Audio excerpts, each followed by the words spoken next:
అందరికీ నమస్కారం. నేను మీ హేమా సుబ్రహ్మణ్యన్. హోమ్ కుకింగ్ తెలుగుకి స్వాగతం. వంకాయలతో మనం ఏ కూర చేసినా చాలా రుచిగా చాలా టేస్టీగా ఉంటుంది. ఇవాళ నేను మీకు ఒక మంచి సైడ్ డిష్ రెసిపీ చూపించబోతున్నాను. ఇది వంకాయ పుల్లకూర. యాక్చువల్లీ ఇది ఒక తమిళనాడు స్టైల్ రెసిపీ అన్నమాట. సో ఈ రెసిపీ ఎలా చేయాలో చూద్దాం. ఈ రెసిపీ కోసం నేను 500 గ్రాములు చిన్న వెరైటీ వంకాయల్ని తీసుకుంటున్నాను. వీటిని చిన్న చిన్న ముక్కలుగా కట్ చేసిన తర్వాత ఉప్పు నీళ్ళలో వేసి పక్కన పెట్టుకోవాలి. ఇప్పుడు మసాలా పొడి చేయడానికి ఒక ప్యాన్ ని వేడి చేసి 2 టేబుల్ స్పూన్ల ధనియాలు, 2 టీ స్పూన్ల జీలకర్ర, 1/2 టీ స్పూన్ మిరియాలు వేస్తున్నాను. వీటిలో నుంచి మంచి వాసన వచ్చేంత వరకు వీటిని వేయించాలి. కొద్దిసేపటి తర్వాత 6 ఎండుమిరపకాయల్ని కూడా వేసి అన్నిటినీ కలిపి వేయించాలి.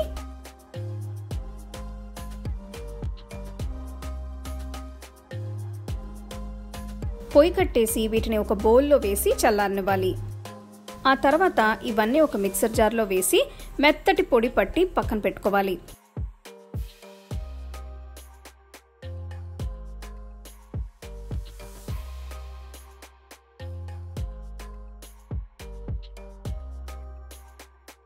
ఇప్పుడు ఒక కడాయి వేడి చేసి 1 టేబుల్ స్పూన్ నూనె వేస్తున్నాను.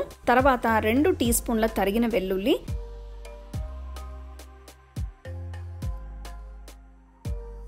చిన్నగా తరిగిన ఒక మీడియం సైజ్ ఉల్లిపాయ,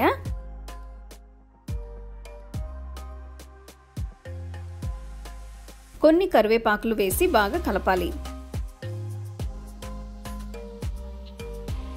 ఉల్లిపాయ బాగా వేగి గోల్డెన్ బ్రౌన్ కలర్లోకి వచ్చిన తర్వాత చిన్నగా తరిగిన 2 మీడియం సైజ్ టొమాటోల్ని వేస్తున్నాను. వీటిని 2 నిమిషాలు వేయించాలి.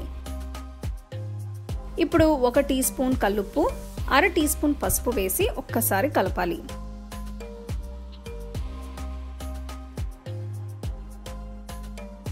తర్వాత ముందుగా తరిగిన వంకాయ ముక్కలన్నిటిని వేసి 10 నిమిషాలు వేయించాలి.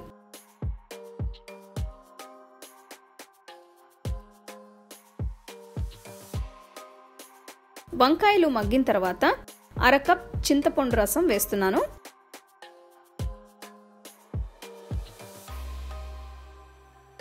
ఇందులో ముందుగా పట్టిన 3 టేబుల్ స్పూన్ల మసాలా పొడిని కూడా వేసుకోవాలి. మీరు వాడే వంకాయ క్వాంటిటీని బట్టి మసాలా క్వాంటిటీని అడ్జస్ట్ చేసుకోవచ్చు. పొయ్యిని మీడియం ఫ్లేమ్లో ఉంచి వంకాయలన్నీ 10 నిమిషాలు ఉడికించాలి. 10 నిమిషాల తర్వాత చాలా టేస్టీగా ఉండే వంకాయ పుల్లకూర తయారైనట్టే. దీన్ని వేడి వేడి అన్నంలోకి సర్వ్ చేసుకుంటే అద్భుతంగా ఉంటుంది.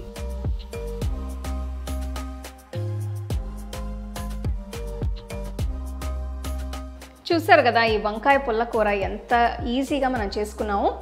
దీంట్లో ఒక స్పెషల్ మసాలా పౌడర్ వేస్తున్నాం కాబట్టి ఈ రుచి కూడా చాలా డిఫరెంట్గా చాలా టేస్టీగా ఉంటుంది. ఈ కూర మీరు ఒక రోజు వరకు ఫ్రిడ్జ్లో ఉంచి మీరు తినచ్చు.